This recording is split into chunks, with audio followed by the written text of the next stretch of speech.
Cassie wasn't expecting company that morning.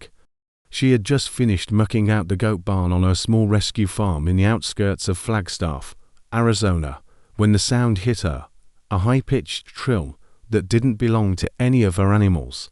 It came again, like a squeaky door hinge crossed with a bird call, but oddly persistent. She followed the noise past the chicken coop, toward the trail behind the pasture, and there, tangled in a mess of thorns and old fencing, was the loudest, fluffiest, angriest little creature she had ever seen. A bobcat cub. His fur was fluffed up like a porcupine, ears twitching, mouth open wide as he let out another raspy roar. Equal parts protest and panic. Cassie froze. He couldn't have been more than a few weeks old. His back paw was caught in the wire, not bleeding, but clearly sore. And yet, despite his size, he had the lungs of a lion. She stepped closer, slowly, whispering to him in the same tone she used with her nervous rescue dogs. "Hey there, tough guy. You're a bit off course." Huh. He didn't back away. He talked back, mouth moving, grumbling, yowling, as if he had a full speech prepared, and was furious she interrupted him. Cassie laughed. She couldn't help it. With gloves on and clippers in hand, she knelt beside him and freed the paw. He didn't claw her. He just kept meowing, loudly, endlessly. She bundled him in a towel and carried him to the barn. He didn't stop talking the whole way. Cassie didn't expect much that first night. The cub had barely moved during the car ride and didn't even lift his head when she laid down a thick towel beside the radiator. She left a small bowl of water and a few spoonfuls of formula nearby, dimmed the lights, and sat down with her notebook. And then it started, a noise, sharp, then softer.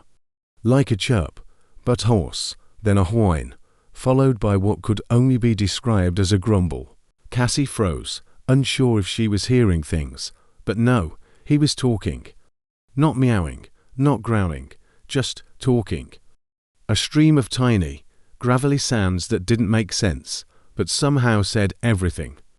Cassie smiled, careful not to move too fast. She turned slightly in her chair. The cub's eyes were open now, watching her. Still weak, but no longer dull. "You like to complain, huh?" she whispered. The cub blinked once, then let out another string of strange sounds, something between a squeak and a snort. He didn't try to stand, but his tail flicked once. Cassie moved slowly, crawling over the rug until she was within arm's reach. She extended her fingers, palm up, and waited. The cub didn't flinch. He sniffed once, then let out a grumble so dramatic it made her laugh quietly. She didn't touch him, just stayed there, grounded, listening to every strange sound he offered. Minutes passed like that, a one-sided conversation that somehow didn't feel one-sided at all. He was expressive, animated, even in stillness, like his little body held too much emotion and had to let it out, even if his legs couldn't follow. Cassie eventually sat cross-legged near him, jotting down a few notes. Every time she moved the pen, he'd chirp again, as if commenting, judging, participating. "I guess I should name you," she murmured. The cub responded with a long, raspy noise that somehow sounded like disapproval. Cassie raised an eyebrow. "You don't like names?" Silence. Then a huff, a little sideways glance. She chuckled. "All right, we'll wait." And for the first time since she brought him home, the room didn't feel quiet anymore. By morning, the cub was sitting up. Cassie blinked in surprise when she stepped into the room and saw him staring at her, not with fear, but with clear expectation. His fur was still patchy, his frame still fragile. But something had shifted. He was alert, present, demanding, even. The moment she opened the door, he chirped. Then chirped again, and again. Cassie laughed and dropped her keys. All right, I hear you." She crossed the room and knelt beside him. The formula bowl was empty, the water too. He stared at her as if to say, "What took you so long?" "You're officially the loudest bobcat in Montana," she murmured. He didn't disagree. In fact, he launched into another dramatic series of squeaks and whines. It was as if he'd spent the night composing a speech and was now delivering it, one syllable at a time. Cassie mixed fresh formula and slid it gently toward him. The moment the bowl hit the floor, he pounced, or at least, attempted to. His back legs were still unreliable, and he stumbled forward, landing half in the bowl with an indignant squeak. Cassie couldn't help but giggle. Smooth, the cub didn't seem embarrassed. He slurped noisily, stopping only to make a new sound between gulps. Cassie couldn't tell if he was enjoying the food or critiquing it. She sat nearby, notebook in hand, documenting everything: vocalizations, movements, reactions. She should have been exhausted, but wasn't. For the first time in weeks, she felt alive. Like something unscripted was unfolding in front of her, and all she had to do was bear witness. When he finished, he dragged himself closer, not for warmth, but for presence. He flopped onto the blanket near her feet, stared up, and let out one final chirp that sounded suspiciously like thanks. Cassie leaned back against the wall and whispered, "You're not just surviving, are you?" The cub's eyes fluttered shut, and for the first time, he looked like he believed he'd make it. It didn't take long for the little one to steal everyone's heart. Dr. Ramirez named her Juniper, after the wild shrubs that dotted the hills behind the clinic. The name seemed to fit, small, tough, and full of surprises. From the second day, Juniper had started making sounds, not quite meows, not growls either. More like a running commentary on her life. Grumbles when her food was late. Squeaks when she was touched. Chirps when she was content. Savannah joked that Juniper was complaining about the service, but it wasn't just noise. It was personality. This cub was expressive in ways Savannah had never seen. Every sound, every glance, every paw tap. It felt like she was trying to communicate something bigger, something more human, and Savannah responded in kind. She spoke to her softly while she cleaned the wounds. She played gentle music at feeding time. She even brought her own blanket from home to line Juniper's crate, just so she wouldn't feel alone at night. Over time, the wounds healed, the limp faded. But Juniper's bond with Savannah only deepened. She'd wait by the edge of the enclosure until Savannah arrived in the morning. Follow her with wide eyes during every checkup. Fall asleep the moment Savannah started humming that same low tune she always did during bandage changes. She thinks you're her mom, Dr. Ramirez said one evening, watching the two through the glass. Savannah smiled, but deep down, she wondered, was it just projection? Or did the cub really feel that? Did wild things know the shape of safety? Camila didn't expect it the first time it happened. She was finishing up her notes in the logbook late one evening, the room dimly lit by the amber glow of a desk lamp. Outside, the forest was cloaked in the soft silence that only comes after fresh snow. She had just stood up to stretch when she heard it. A sound, not a growl, not a cry, a chirp. She froze. Listened again. Chirp. It was soft, short, and oddly expressive.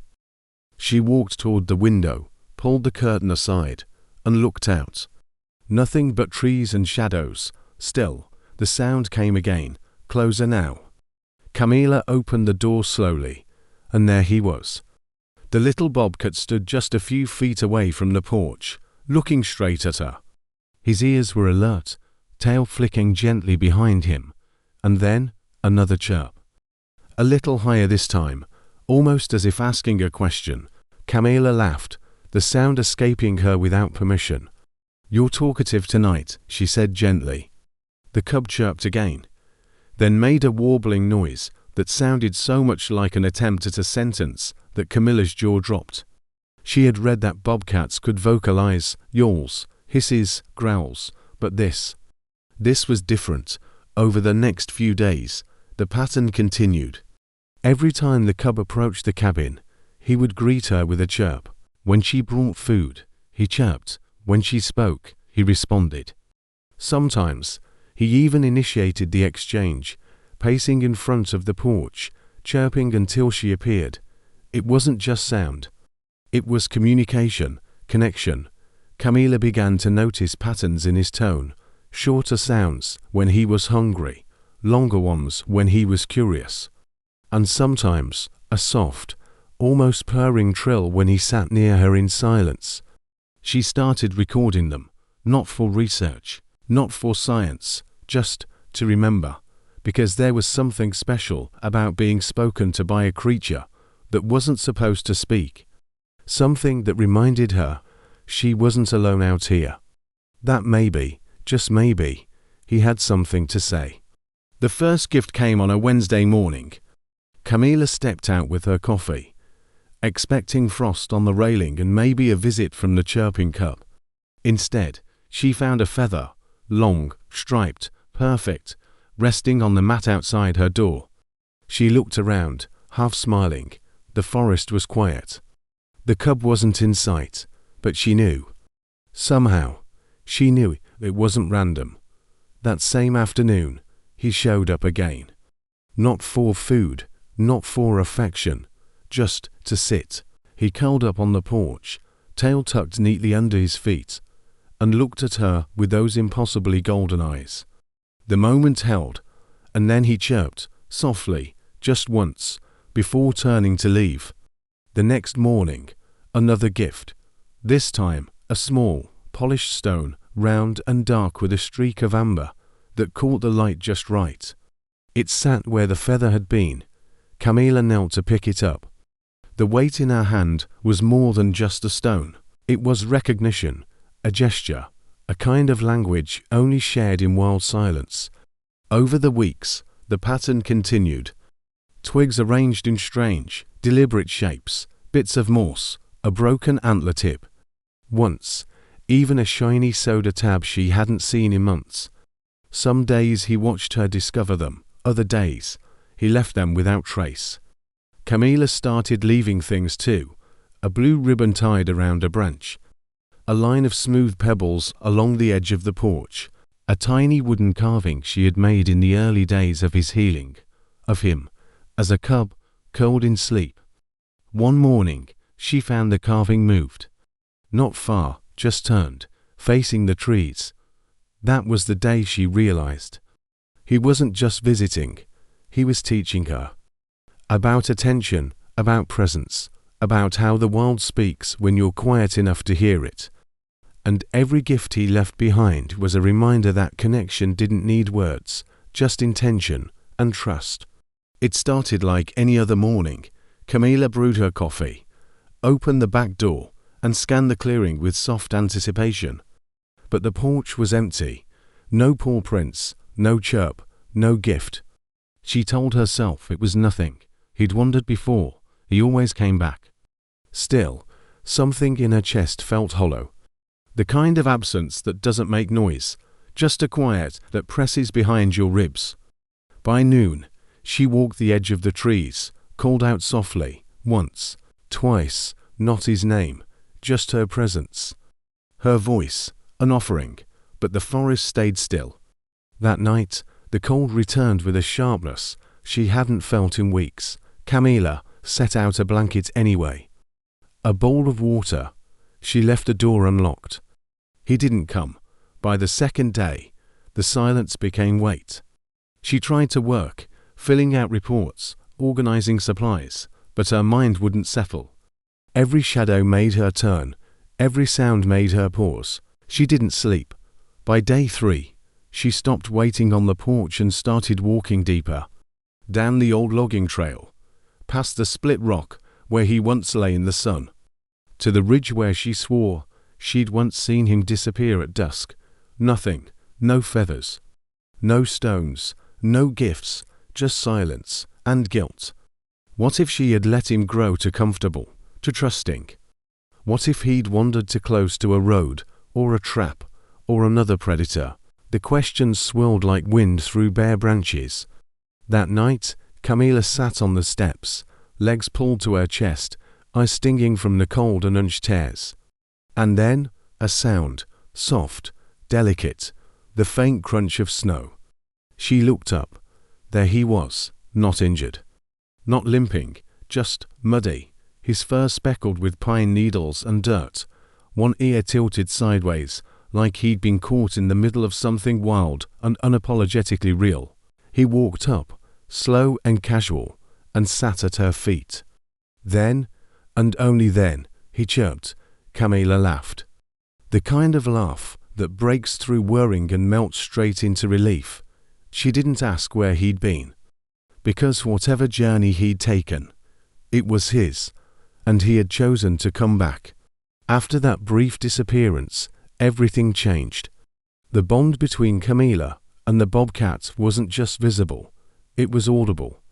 He had always been vocal, but now, it was like he was trying to talk to her. Every greeting came with a chirp, a grunt, or a low, rumbling trill. Not random, not instinctual, intentional. One morning, she walked out with his breakfast and said, half joking, "Did you miss me?" He blinked, tilted his head, and let out a long, rising meow that ended in a squeaky trill. She froze. It sounded like a yes. From that day on, their conversations became a ritual. She'd speak, softly, gently, and he'd respond in tones that almost mirrored emotion. Joy when she returned, frustration when the food was late, curiosity when she showed him a new object. Camilla began recording him, not for science, not for attention, but to remember how something so wild could be so present. How a creature born in silence could learn to fill the space between them with sound.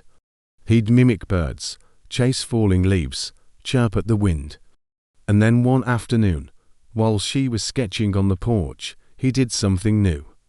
He placed a small rock beside her boot, waited, then let out a short, impatient grunt. Camilla smiled. "Is that for me?" He chirped once, high-pitched, urgent, then nudged the rock closer. A gift, or maybe a message.